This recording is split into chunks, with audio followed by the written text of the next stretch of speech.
85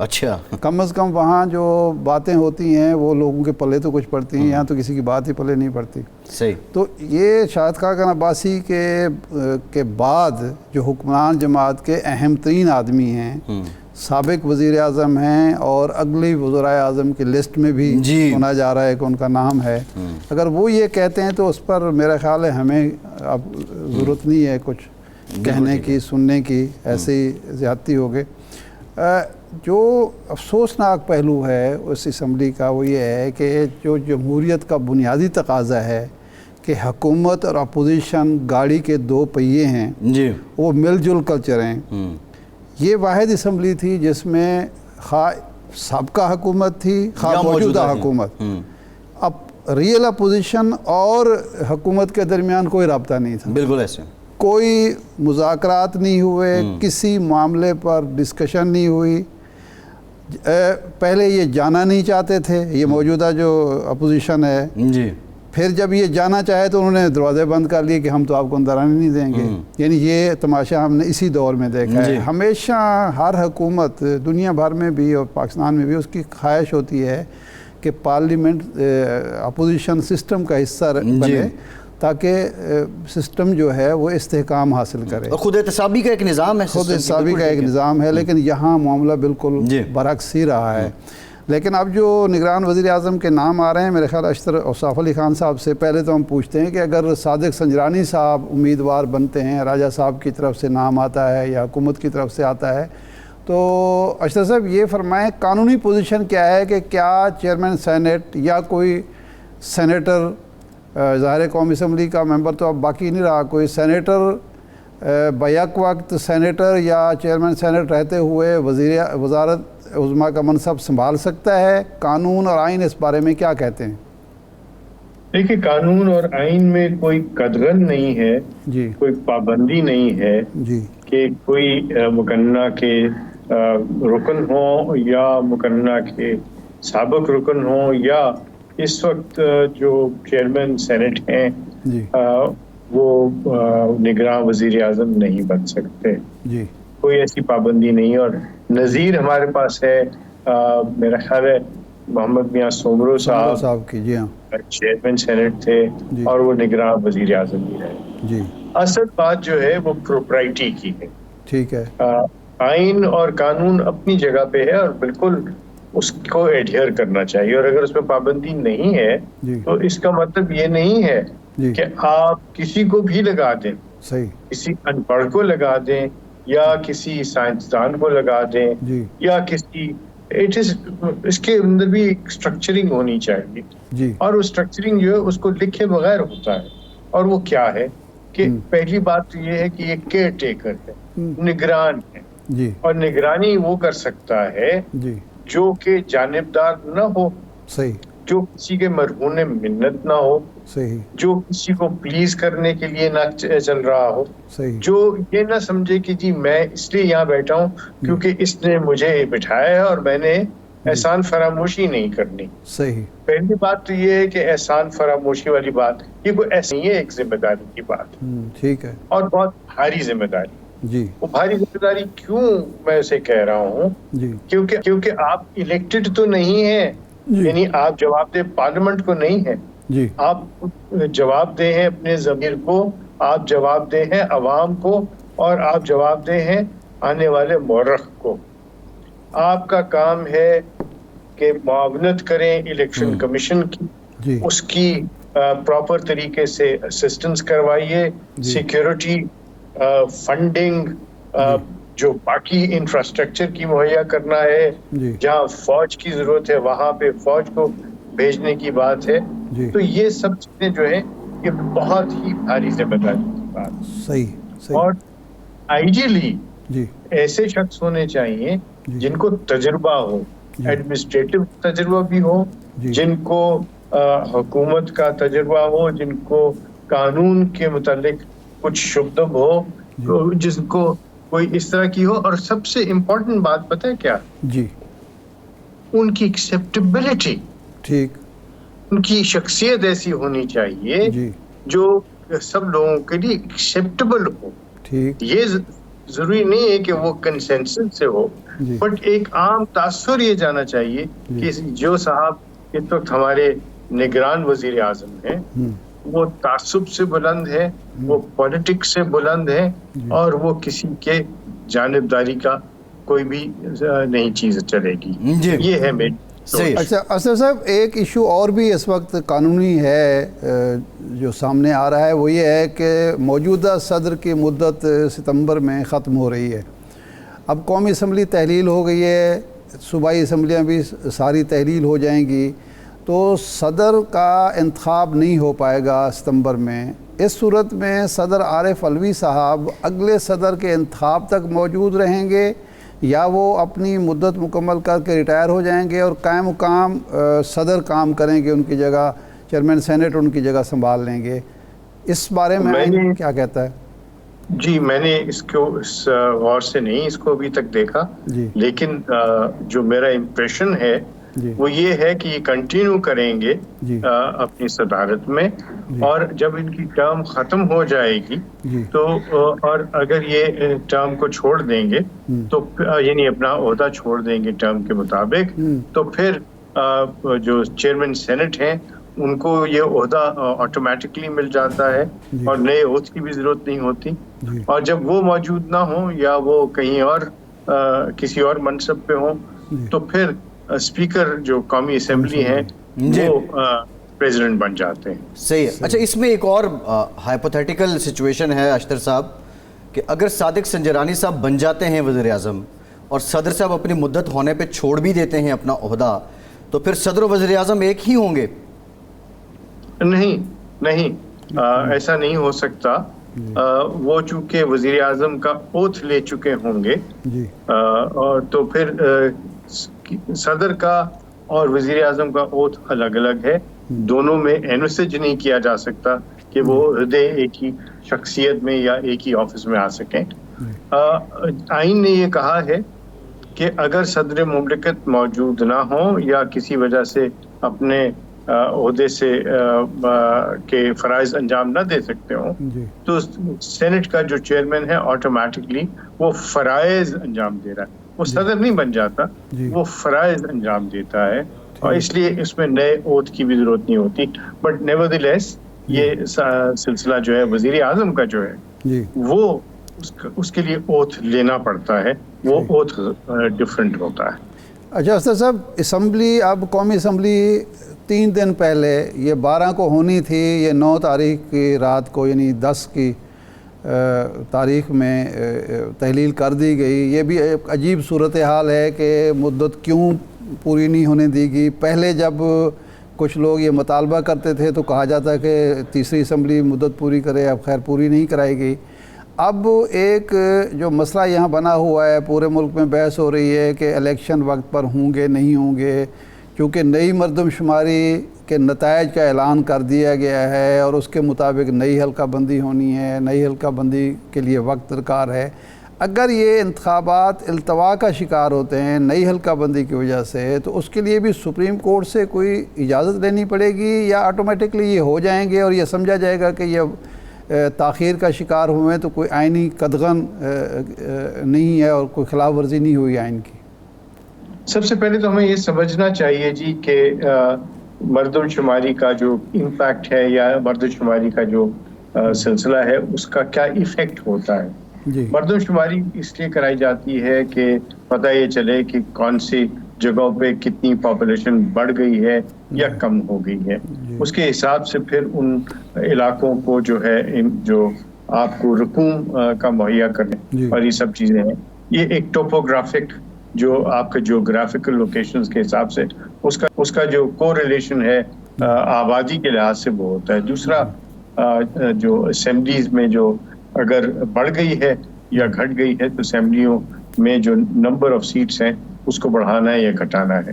لیکن اس کے لیے ضروری ہے کہ اسمبلیز ان سیشن ہوں تاکہ آئین میں ترمیم کی جا سکے. تو یہ ایک ایسپیکٹ ہے جس کو ملحوظ خاطر رکھنا ہوگا. جہاں تک اور بات ہے کہ جو سپریم کورٹ سے آپ کو جا کے کوئی اجازت دینے کی بات ہے, تو وہاں تو نہ تو سپریم کورٹ اس چیز کی کوئی اجازت دے سکتی ہے نہ سپریم کورٹ سے اجازت لینے کی بات ہے. یہ تو الیکشن کمیشن کی ثوابدید کی بات ہے کہ وہ کس طریقے سے اپنے فرائض کو انجام دینا چاہتی ہے اور کیسے انجام دے سکے گی. ان کو کوئی اس میں مشکلات تو نہیں آئیں گی. وہ ضرور ریفرنس کر سکتے ہیں کہ ایسے حالات میں ہمیں کیا کرنا چاہیے, لیکن ریفرنس جو ہے وہ پریزیڈنٹ ہی کے تھرو ہو سکتا ہے, ڈائریکٹلی نہیں ہو سکتا. میری جو سوچ ہے جی فرمائیں. میری سوچ یہ ہے کہ الیکشنز جو ہے بر وقت ہونے چاہیے. ٹھیک. میری سوچ یہ ہے کہ الیکشنز کے اندر کوئی کسی قسم کی اڑچن یا رکاوٹ نہیں آنی چاہیے, سوائے وہاں پہ جہاں سیکیورٹی یا اس طرح کی ایشوز آئیں, اور یہ معاملہ بہت اسموتھ طریقے سے چلنا چاہیے. اس کی ایک اور وجہ ہے جو میری سوچ ہے اس کی وجہ. ایک تو یہ کہ پریزیڈنٹ کا الیکشن کی بات ہے, دوسرا یہ کہ ہم نے کمٹمنٹس جو کرنی ہے باہر کے ممالک سے اور یہ سب چیزوں میں, یہ میں تو اس سوچ کا حامل ہوں کہ کنٹینیوس سارا چلنا چاہیے. نگران والے جو ہیں یہ اس کے اندر 60 دن یا 90 دن کے لیے کسی بھی ملک کی تاریخ کے اندر یہ ایک ویکیوم نہیں آنا چاہیے, اور یہ ویکیوم مجھے نظر آ رہا ہے. KPK میں بھی ویکیوم ہے اور پنجاب میں بھی ویکیوم ہے. تو 2/3 جو ہے ہمارے ملک میں اس کے جو سارے سلسلے ہیں وہ ایک سسپینڈڈ اینیمیشن کا شکار ہے. یہ گمگو کی صورتحال ختم ہونی چاہیے. اس کے لیے یہ آپ کے لوکل انویسٹرز, فورن انویسٹرز, ڈونرز اور آپ کے جو سب لوگ جو ہیں وہ ان کو ایک سرٹنٹی چاہیے ہوتی ہے. اس سرٹنٹی کو مہیا کرنا الیکشن کمیشن کا اور نگران حکومت کی اولین ترجیح ہونی چاہیے. جی اچھا اشتر صاحب, ایک اور معاملہ ہے. ریسنٹلی توشہ خانہ کیس میں PTI کے چیئرمین کو سزا ہوئی, پھر اس کے ساتھ وہ نااہل بھی ہو گئے ہیں. یہ کیس کا فیصلہ آپ نے دیکھا ہوگا جو جج ہمایوں دلاور صاحب نے تحریر کیا ہے, یہ کتنا جاندار فیصلہ ہے آپ سمجھتے ہیں, یا جو PTI کے وکیل اب اس کو اپیل کے لیے بھی گئے ہیں اسلام آباد ہائی کورٹ میں, یا آپ سمجھتے ہیں کہ یہ فیصلہ اتنا جاندار نہیں ہے, عمومی طور پہ ایسے فیصلوں میں ریلیف مل جایا کرتا ہے؟ دیکھیے, 2 طرح کی باتیں اس میں ہوں گی. ایک تو انٹرم ریلیف کی بات ہے, یعنی کیا ان کو ضمانت مل جائے گی سسپینشن آف سینٹنس کے بعد, تو وہ مجھے ایک یقینی صورتحال نظر آتی ہے. اس لیے کیونکہ 5 برس یا 5 برس سے کم کی اگر سزا ہو تو سپریم کورٹ اور ہائی کورٹ کے فیصلے موجود ہیں کہ میرٹس کیس کے دیکھے بغیر آپ سسپینشن آف سینٹنس حاصل کر سکتے ہیں. اچھا, پرووائڈڈ یہ خطرہ نہ ہو کہ جو آپ کا اپیلانٹ ہے وہ ملک سے باہر بھاگ جائے گا یا کہیں اغوا ہو جائے گا, یا وہ اپنی سزا کاٹنے کے لیے دستیاب نہیں ہوگا, یا وہ کسی طریقے سے کیس کی سماعت کے اوپر اثر انداز ہو سکتا ہے. یہ ساری چیزیں محفوظ خاطر رکھنی ہوگی. کیس کے میرٹس کی بات پہ میں معذرت کے ساتھ کوئی کامنٹ نہیں کرنا چاہوں گا, بیکاز کیس چونکہ پینڈنگ ہے ہائی کورٹ کے اندر, تو مناسب نہیں ہوگا کہ ہم اس کو ڈسکس کریں. اچھا اشرف صاحب, اس کا جو آپ نے فرمایا کہ ریلیف مل سکتا ہے, یہ رائٹ ہے کسی ملزم کا یا کنسیشن عدالت دے سکتی ہے؟ کیونکہ بعض قانون دان یہ کہتے ہیں کہ کنسیشن رائٹ جو ہے وہ 6 ماہ کے بعد ہو سکتا ہے, 6 ماہ پہلے کنسیشن ہوگی. تو اگر فوری کوئی ریلیف ملتا ہے ہفتے 2-3 ہفتے میں, تو یہ رائٹ سمجھا جائے گا اور عدالت جو ہے رائٹ کے طور پر یہ دے گی یا کنسیشن کے طور پر دے گی؟ دیکھیے, میرے نزدیک تو یہ رائٹ ہے. رائٹ کیوں ہے؟ ایک تو یہ وجہ ہے کیونکہ بہت سارے کیسز اس اپیل سے پہلے التوا میں ہیں, ان کی سنوائی ہونی ہے, اور کوئی وجہ نہیں ہے کہ ان کیسز کی سنوائی کو روک کے, عام کیسز کو روک کے, وہ ان لوگوں کے کیسز کو روک کے جن کو سزائے موت ہوئی ہوئی ہے, جن کو عمر قید ہوئی ہوئی ہے, جن لمبی لمبی سزائیں ہیں, ان کو آپ نہ سنیں اور اس کیس کو پہلے سنیں. پہلی بات تو یہ ہوگا. دوسری بات یہ ہے کہ جب سینٹنس شارٹ ہوتا ہے تو اس لیے, یعنی اور یہ شارٹ سینٹنس ہے, یہ لمبی سزا نہیں ہے,